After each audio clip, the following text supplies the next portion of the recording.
Reincarnation. The idea that we return to another body after the death of our current body has fascinated humanity since the beginning of time.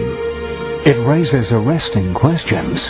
What is life? What is consciousness? Is there a biologic base of consciousness? It's the kind of question that we cannot address from a scientific point of view. Is birth really the beginning? It's one of the more difficult questions from either from a scientific or a philosophical standpoint. Is death truly the end? Presumably, everyone has had past lives. New discoveries from the frontiers of consciousness studies. You cannot reduce mind consciousness to brain activity. Near-death experiences. Consciousness separates from the body and goes over the body. And past life memories research. There is some entity that carries on. Are shedding new light on the way we look at life. Science today is witnessing a paradigm shift. The paradigm shift is going to affect us in a major way. New alternative explanations are emerging. Science is really good at experiments and theory development, and marry that with the mystical experience, we'll develop a whole new civilization. Could it be that now, finally, we are closer to understanding the timeless mysteries of life, death, and reincarnation?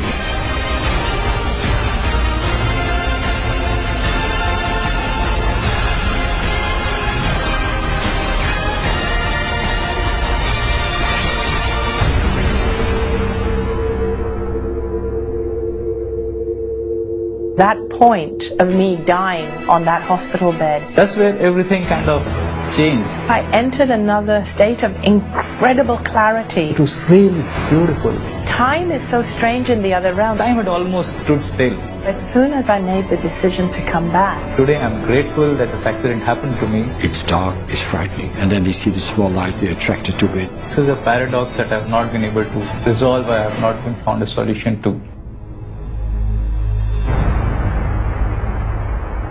The phenomenon of people dying and returning to life to tell their tales in the afterlife has been a recurring theme in the ancient literature of many cultures, from the Greeks to the Etruscans to the Old Norse. But how do we perceive incidents of near-death experiences today? According to a recent study, around 15 million Americans have had a near-death experience. 3.3 million Germans have had a near-death experience. 2 million cases have been acknowledged in France.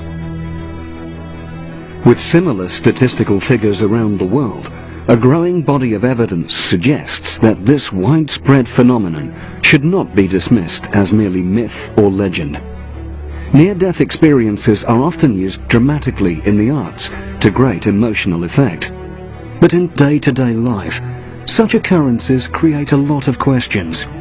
Questions that are crucial in furthering our understanding of the phenomenon we call life. How does the science of our times validate such incidents? How does it explain them? Is it really possible for a person to remain conscious when medically unconscious, or even proclaimed dead? In 1969, Dutch cardiologist and scientist Dr. Pim van Lommel, then a young cardiology intern, witnessed an unconscious cardiac arrest patient being revived after nearly 4 minutes of complete absence of life. We resuscitated him successfully, so after a spell of about 4 minutes of unconsciousness, he regained consciousness, and we as a resuscitation team, and I was attending doctor, we were very, very happy. The patient was extremely disappointed, and he told me about a tunnel and a light and the beautiful colors, a beautiful landscape. And I never forgot this event, but I never didn't do anything with it. In the years that followed, Dr. Lommel worked at the Rheinstadt Hospital, Arnhem, where he was confronted with death almost every day. Although he had never forgotten the 1969 experience, he didn't do anything about it. But this changed in 1986, after he read a book about near-death experience by George Ritchie called Return from Tomorrow. And that was the moment that my scientific curiosity started to grow, because according to our current medical knowledge, it is not possible to experience consciousness, let alone enhance consciousness, when you have a cardiac arrest, when you're unconscious because there's no breathing, no heartbeat, no blood pressure. So that was the reason that we started with some other scientists a prospective study in the Netherlands. We had 344 consecutive patients who survived cardiac arrest in 10 Dutch hospitals. We had a first interview within several days of resuscitation, as soon as they were more able to respond to our questions. And we found that 18% of those patients who survived cardiac arrest had memories of a period of unconsciousness, who had a near-death experience. What exactly is a near-death experience? Or rather, what happens during an NDE?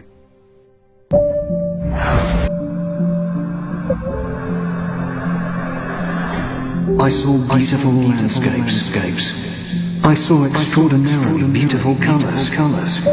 Peace, calmness, no pain, unconditional love, a tunnel, a beam of light, a feeling of lightness. I met my father. I heard music.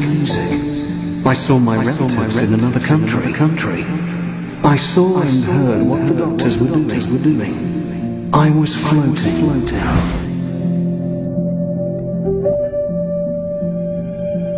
These are the words and descriptions given by emotionally charged patients after their near-death experience. In the absence of any scientific structure with respect to near-death experiences and out-of-body experiences, it has been a challenge to validate these experiences.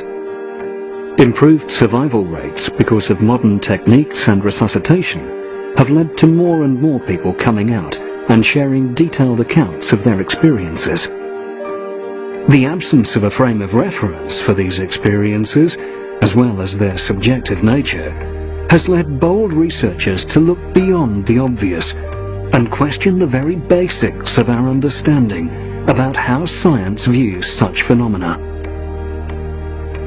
Apart from individual researchers, organizations like EANS, the International Association of Near-Death Studies, and NDERF, the Near-Death Experience Research Foundation, have extensively documented thousands of cases from around the world. I've received near-death experiences from all around the world in literally several dozen different languages.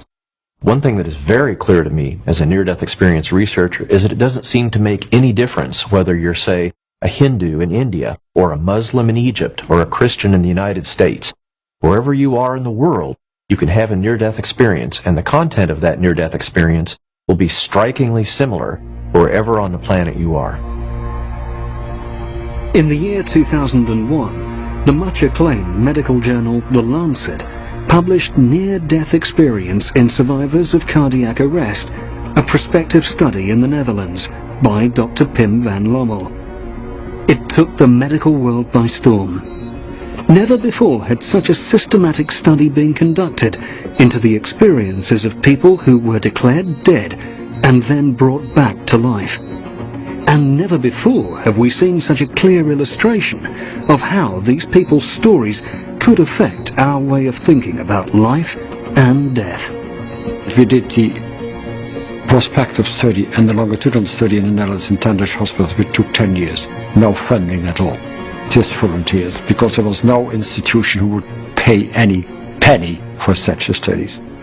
When it was published in the Lancet, it was a worldwide boost. It was incredible. It was on the front page of all papers, Indian Times, Frankfurter Allgemeine, Le Figaro, Le Monde, in the United States, everywhere it was mentioned.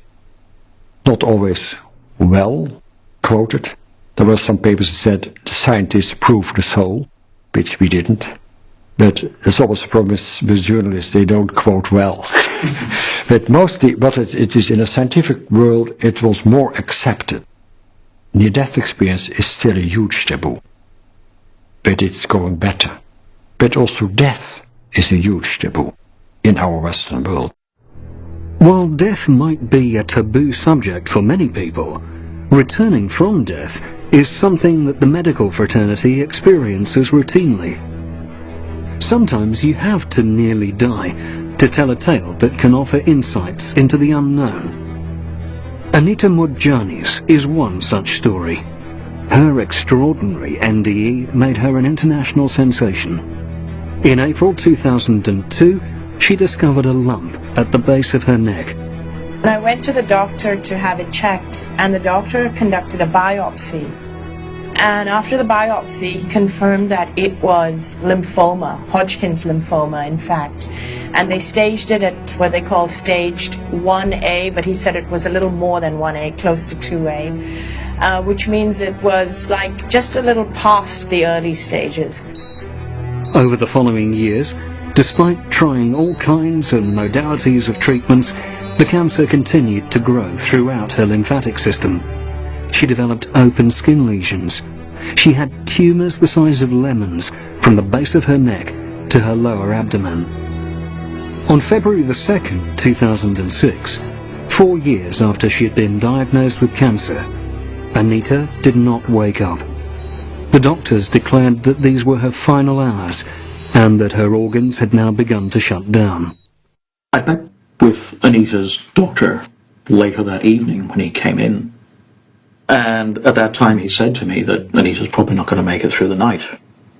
And he went off and continued his rounds, and he said he'd come back and see me in the morning. He really didn't expect Anita to be there in the morning. But as Anita lay there through the evening, I made it an absolute point. The nurses weren't doing this, but I made it an absolute point of to stay awake and to watch the 3 things that I knew to watch, and one was her oxygen uptake, and one was to watch was her blood pressure, and one to watch was her pulse. So I spent the entire evening just watching these 3 dials. As the night progressed, the oxygen saturation dropped to decisively dangerous levels. Anita was now slipping away, and Danny just sat there watching her die. Even as Anita lay there, literally on her deathbed, in some ways she was more alive than ever.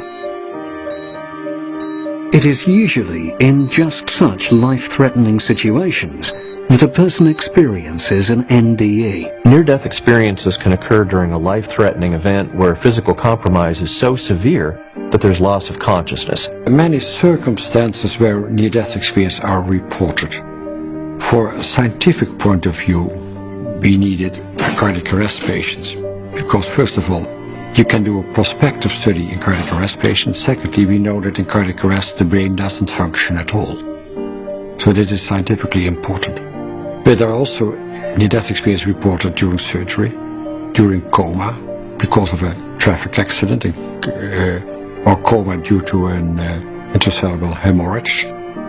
You can have it near drowning in children. You can have it in loss of blood for young women during or after delivery. You can have it also in diseases not immediately life-threatening, but you still can have these kind of experiences. But also in other circumstances, you can have the same kind of experiences in isolation, shipwrecks, astronauts, lost in the desert. You can have it in meditation, the same kind of experience. You can have it in just walking in nature. You can have it in existential crisis or depression, the same kind of experiences. So when you talk about cardiac arrest patients, you talk about near-death experiences. But in other circumstances, you can also say an experience of oneness or mystical experience or religious experiences. It all has been reported before. So you need a non-functioning brain to report an NDE.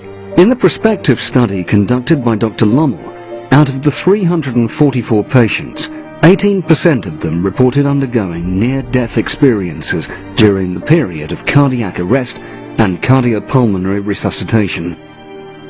Research shows that NDEs due to accidents are most common. One typical accident-related NDE case is that of Atul Deshpande, But it was no ordinary auto accident.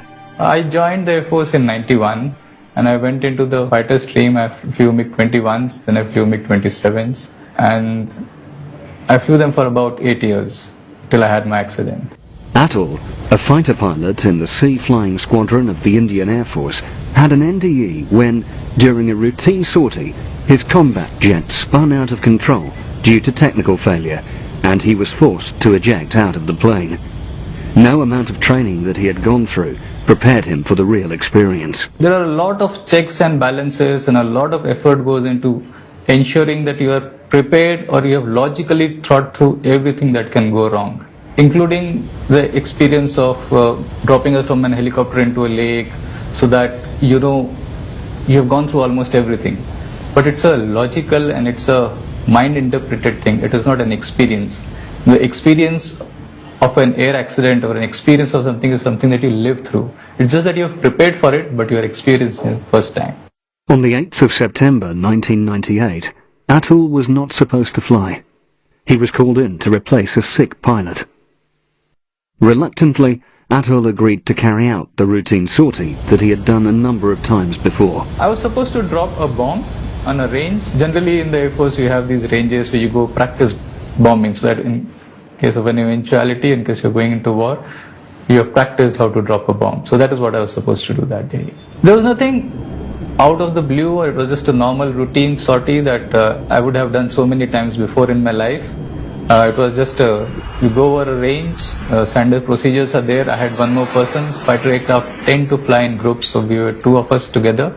I was the lead for that mission, and we were supposed to drop our bombs and come back and land. I went, flew in, I rolled into the dive. Everything was beautiful. You had to drop at a certain height, so I said okay, the height was coming. I pressed the trigger and I pulled out. And just as I was coming to the horizon, the aircraft yawed. Now, a fighter class of aircraft doesn't yaw, especially at those speeds.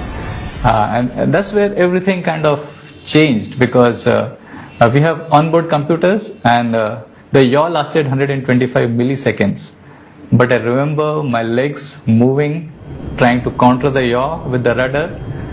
And even today, so many years down the line, I remember vividly that moment of yaw. I can see it. And then the aircraft flicked and went into a spin. Right at that point, Atul left his body, and from a point outside, he perceived his body ejecting out of the plane. He remembers vividly that he did not take the decision to pull the ejection lever. I do not have any conscious memory of taking the decision to eject.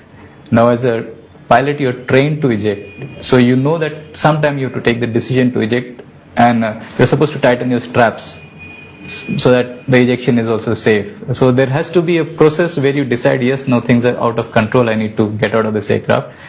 My memory is pretty sharp because I remember the 125 milliseconds, but I don't remember taking the decision to eject.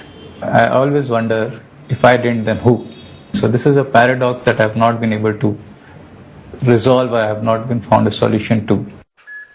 What happens in life-threatening situations is often totally unfamiliar, indescribable, and lies outside our normal sphere of experience. Well, when a person has a close brush with death, either from illness or injury, what we now know from research is that they have about a 1 in 5 chance of having what's typically a lucid experience of an alternate reality.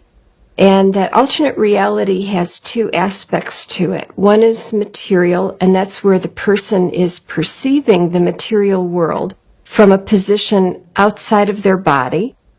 And the other is transmaterial, and that's where the person is perceiving and maybe interacting with environments and entities that are not of the material world.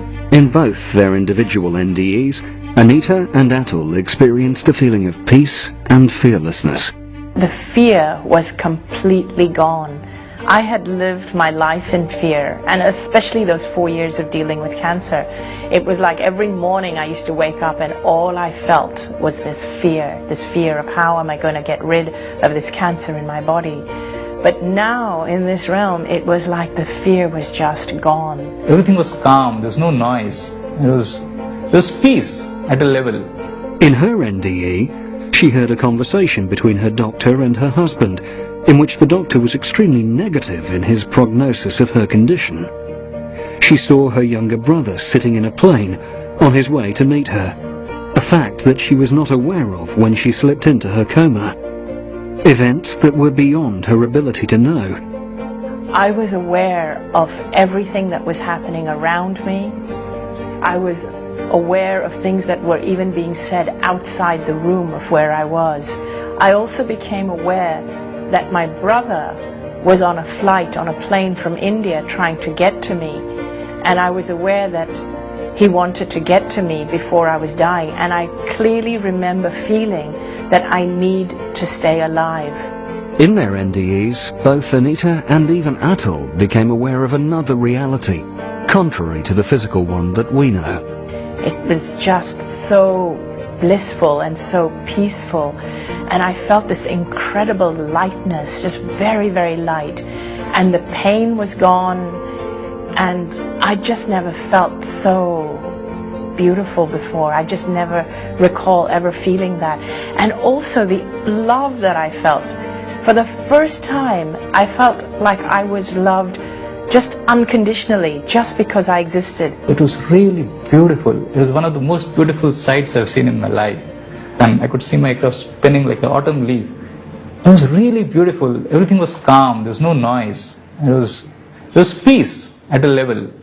And I could just see the aircraft fall like autumn leaf, and then it dropped and it burst into flames.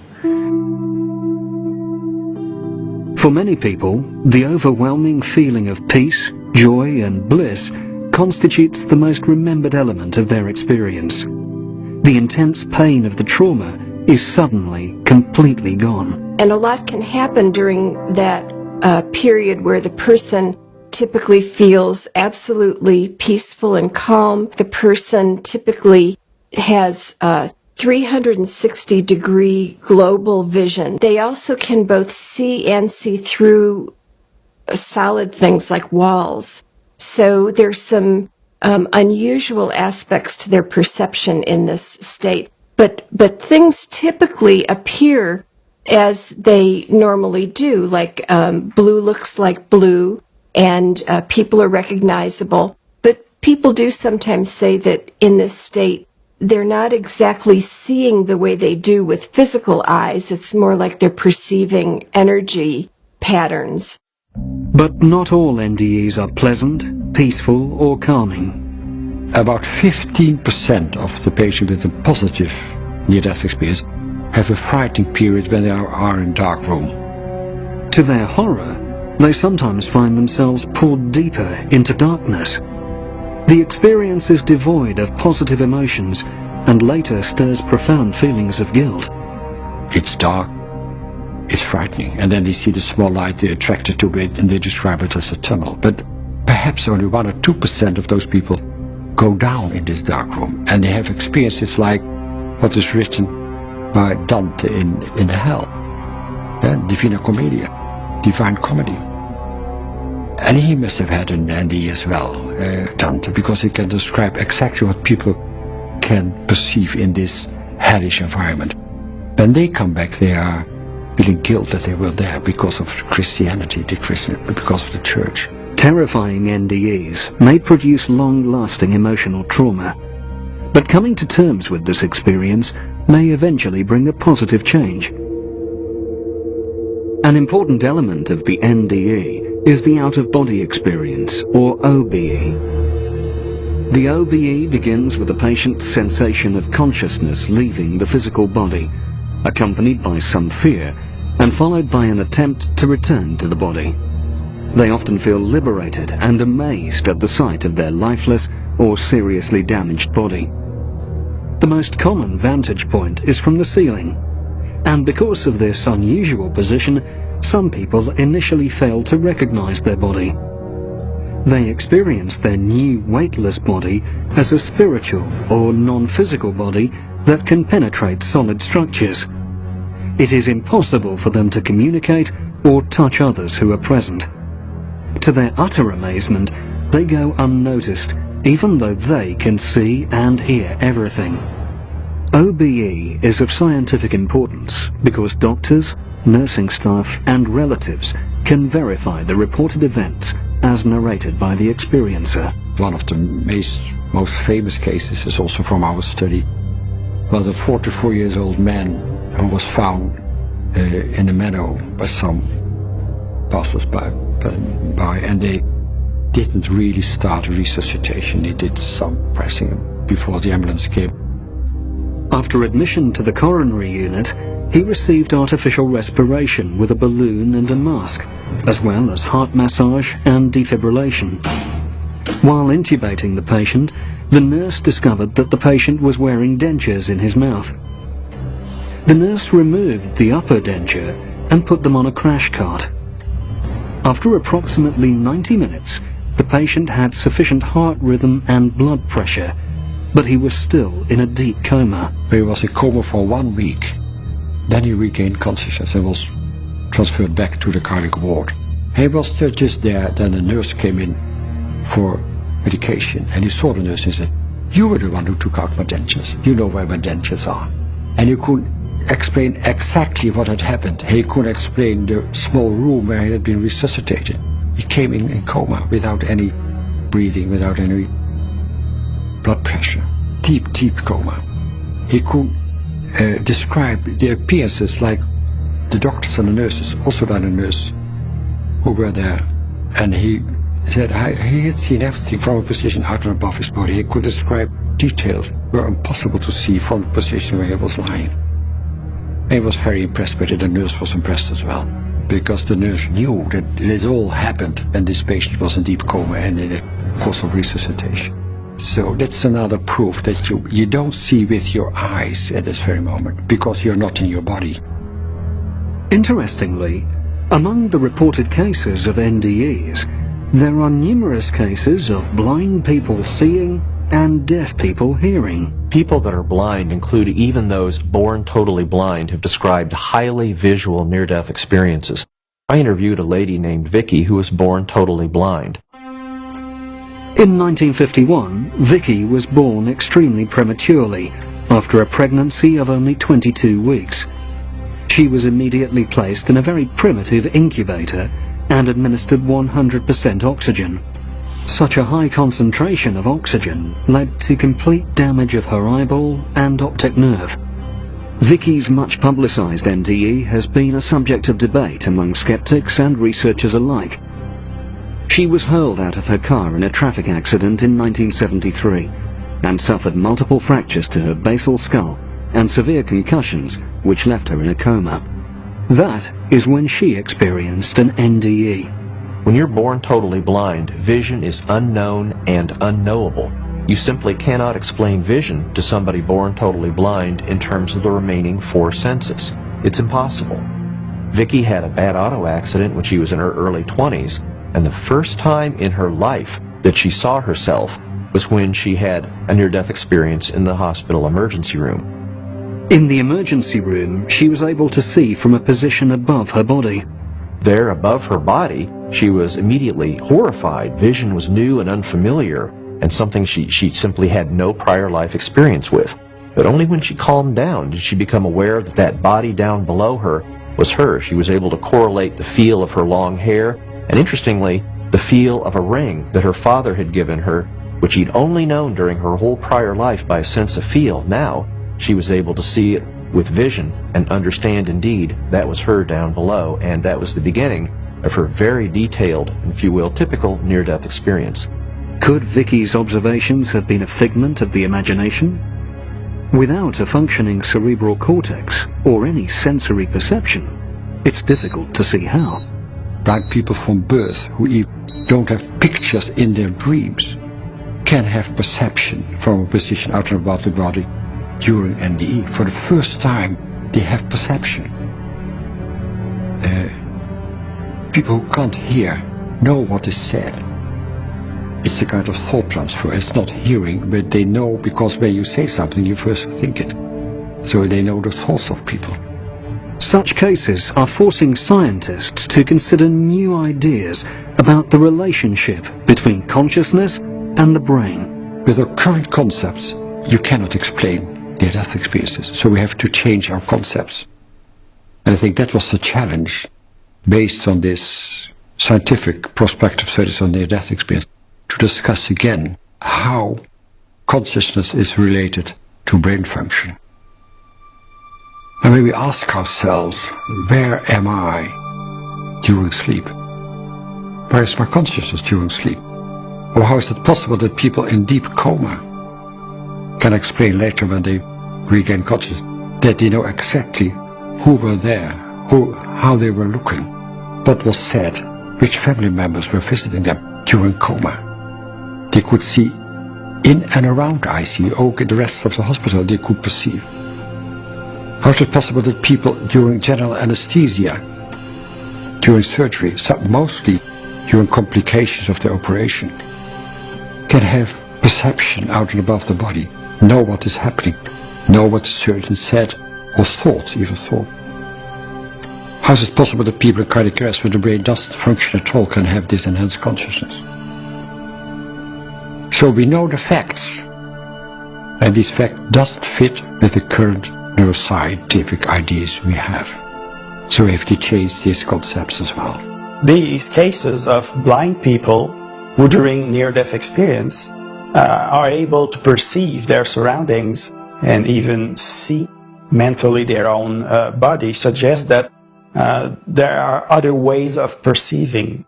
And this has been called by the psychologist who investigated these cases of blind people, Kenneth Ring, he called that mind sight.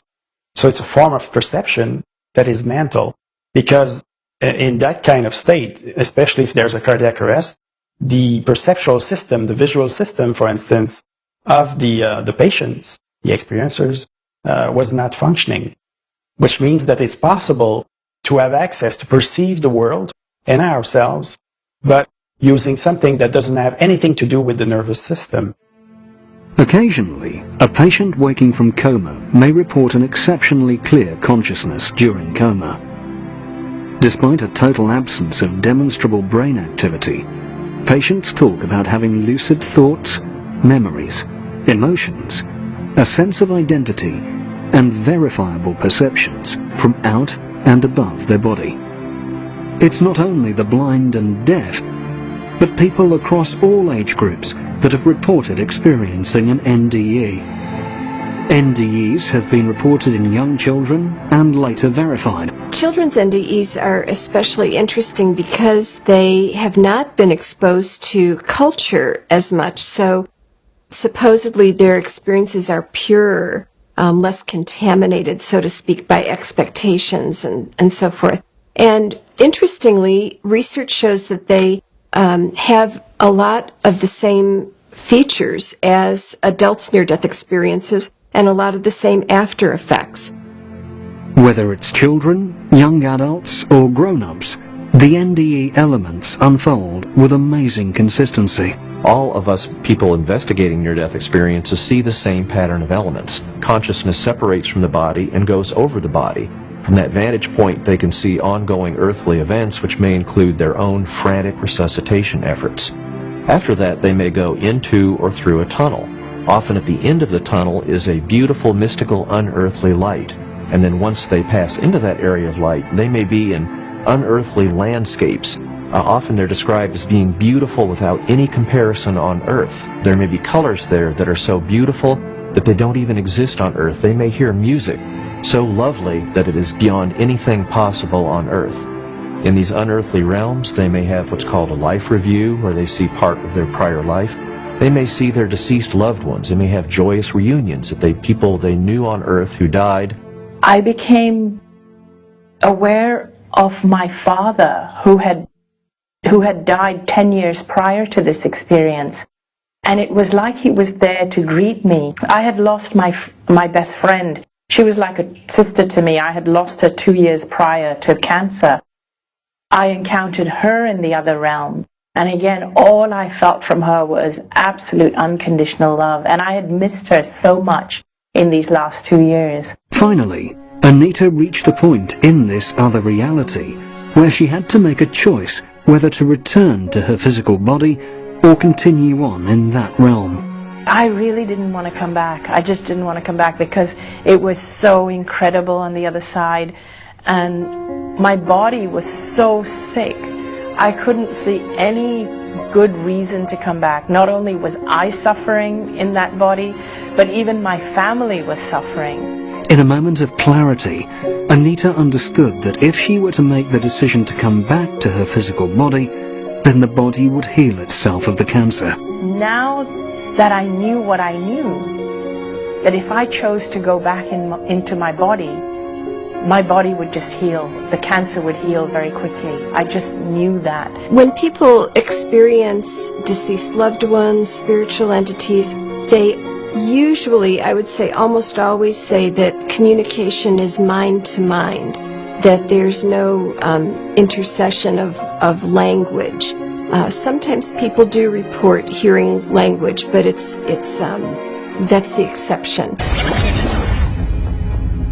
People often see part of their life that is yet to come. Sometimes a flash forward is a preview of someone's life.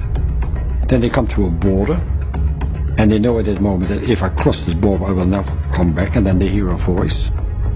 Or they're instructed, you have to go back, there's not a task to fulfill, and then they can come consciously back into their body. Which is awful for them because you're back in this sick body again with all the limitations. Anita's realization that her decision to go back to her physical body would cause it to self-heal came true. She came back and surprised everyone. As I started to open my eyes, one of the first people I saw was my brother. He had arrived in Hong Kong and his suitcase was right behind him. He'd come to the hospital straight from the airport.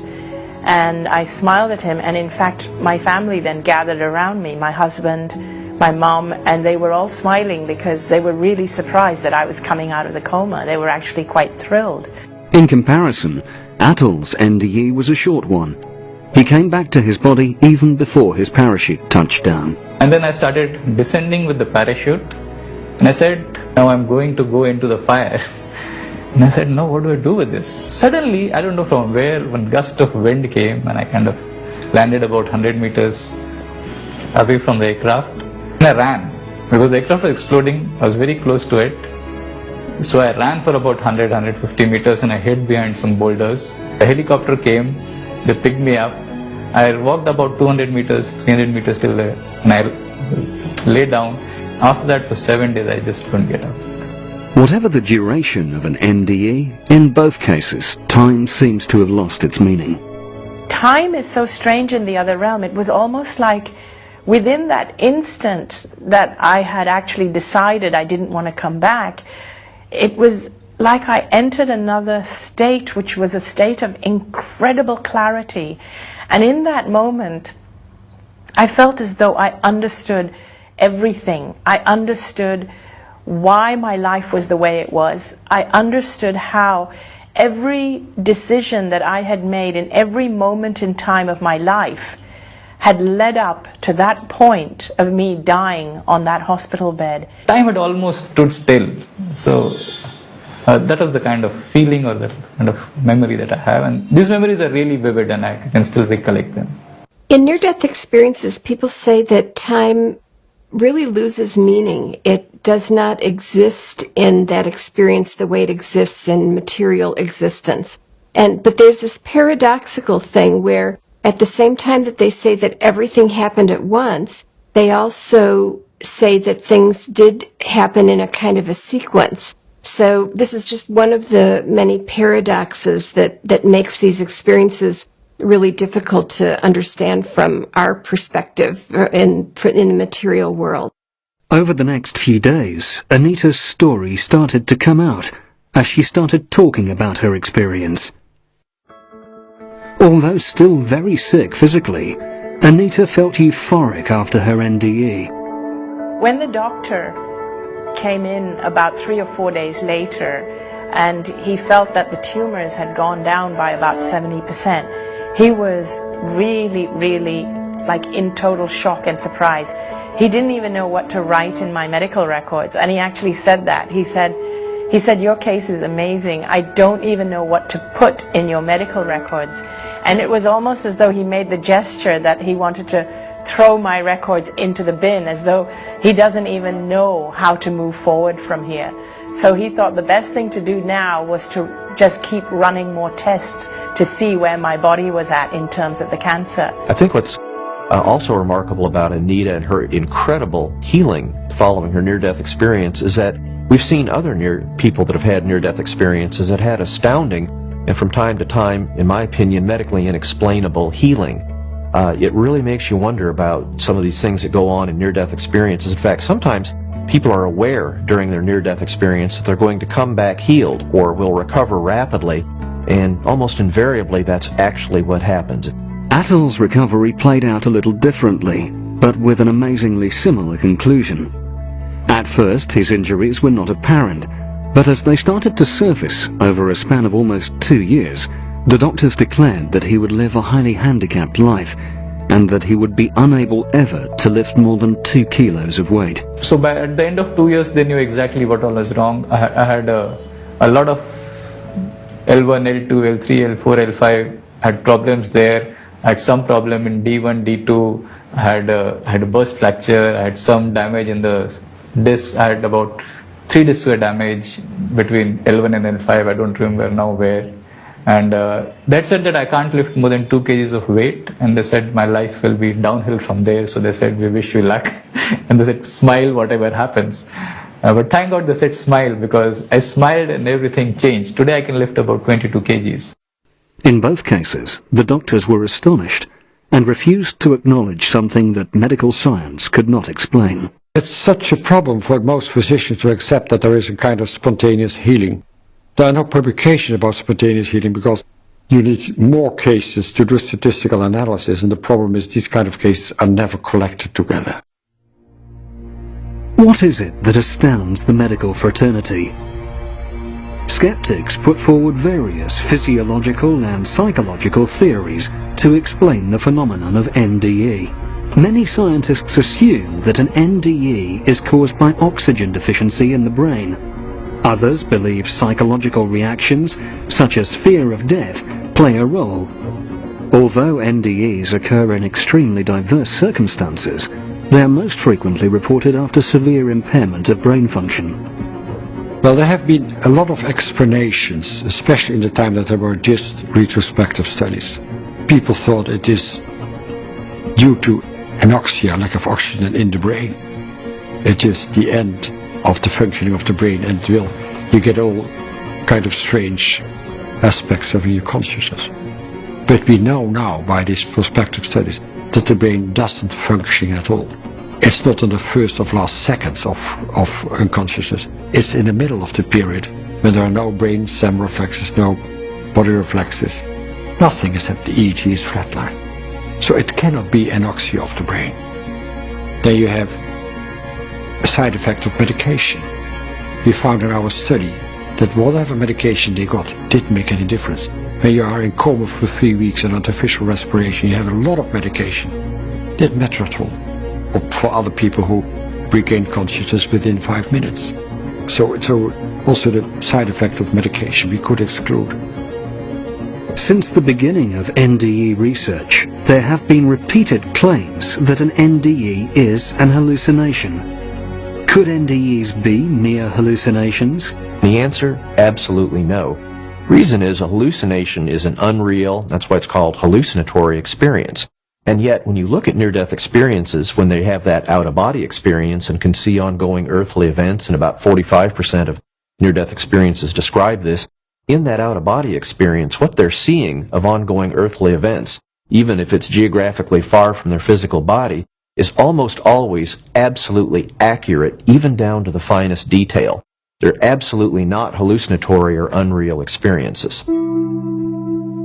Some psychologists maintain that the content of an OBE is simply a combination of memories, fantasies, lucky guesses, and expectations. There's some skeptical arguments that basically say what they saw when they had an out-of-body experience was a lucky guess.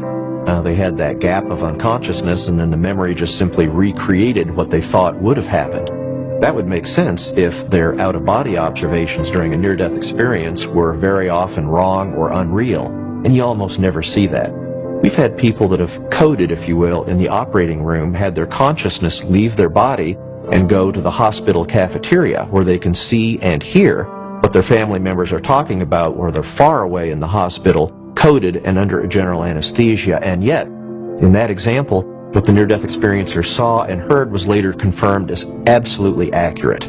That is impossible for that to be a fragment of memory or a lucky guess. And there are literally scores of near-death experiences all finding the same thing. Even if the out-of-body observations are far, far from the physical body, far from any possible sensory awareness, what they see and what they hear, when they go back to verify it later, is essentially always accurate, even down to the finest details.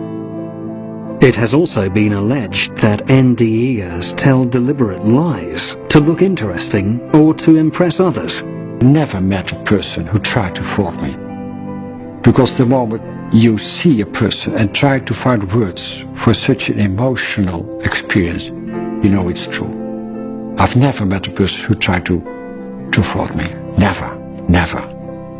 And that's enough. I think, why should someone try? I don't understand why should someone try to fraud me. So I never met a person who tried. It's just a theoretically approach by the skeptics. Within 5 weeks of her NDE, Anita was discharged from the hospital. In total, I was in the hospital for 5 weeks after the near-death experience. And although my body felt physical pain while I was still recovering, because they were doing biopsies and tests, and also because they were constantly injecting me with different things, with drugs and all kinds of things. So I did feel pain, I did feel reaction, but inside of me, I knew that I was going to be fine. For Atul, the road to recovery took almost 10 years. First time I could sit up without a backrest was 2008. So it was about a decade, between 98 to 2008. Being conscious and alive, even at the time when their bodies were almost dead, changed Anita and Atul forever. Like most NDEers, they developed a more compassionate and calm demeanor. And so people come away from the life review often with a sense of that our lives have purpose, and that the purpose is to advance in our capacity to love and to treat other people in loving ways. I really noticed that I had become a dramatically different person. I had different understanding of life than what I used to have. Prior to my near-death experience, I used to live in fear. I used to always work hard at being something, at doing something. I always worked hard at being liked, at making friends. Now, all those feelings of needing to do anything were gone, because there was a realization that all I had to do was be myself. I realized that I am a spiritual being no matter what I do. We all are. We're spiritual whether we realize it or not. I have become more spiritual. I have, although I may not be able to define what is spirituality, but compassion, yes. There's a lot of charity that I do, and it is not the charity that gives you a tax refund. It is a kind of charity where the left hand doesn't know what the right is doing. I've really gone out, helped people, changed people's lives, and this is just because I thought it is my, I will not even say it's a duty. I just knew I had to do it, so I did it. That's all. I will not say it is compassion. I will just say that you just think that everything is, what else is there to do? This is what you're here to do anyway. So it's that kind of a frame of mind. Anita and Atul now continue to live their lives with the knowledge that the death of the body is not the end of a person. Their experience suggests that consciousness can and may exist even without the body. Well, the main conclusion from study of near-death experience in patients who survive cardiac arrest is that it is not possible to accept current, never-proven hypothesis that consciousness is a product of brain function, because the brain doesn't function anymore and people have an enhanced consciousness. the different approach must be that there's a continuity of consciousness. That death, like birth, is just an altered state of consciousness. It's always there. There's no beginning to consciousness, and consciousness never comes to an end. It often takes an NDE to get people to think about the possibility of experiencing consciousness outside of the body, and to consider that consciousness, or the source of consciousness, always has been and will be. Could it be that this source of consciousness, that we may call the soul, will exist forever, and death, as such, does not exist? Is it possible for consciousness to return in a new body? The soul should not only be able to exist separate from the body, but also be able to move from one body to another. Is there any evidence of this? Join us next time as we dive even deeper to unravel the mystery of reincarnation in our exploration of past life memories.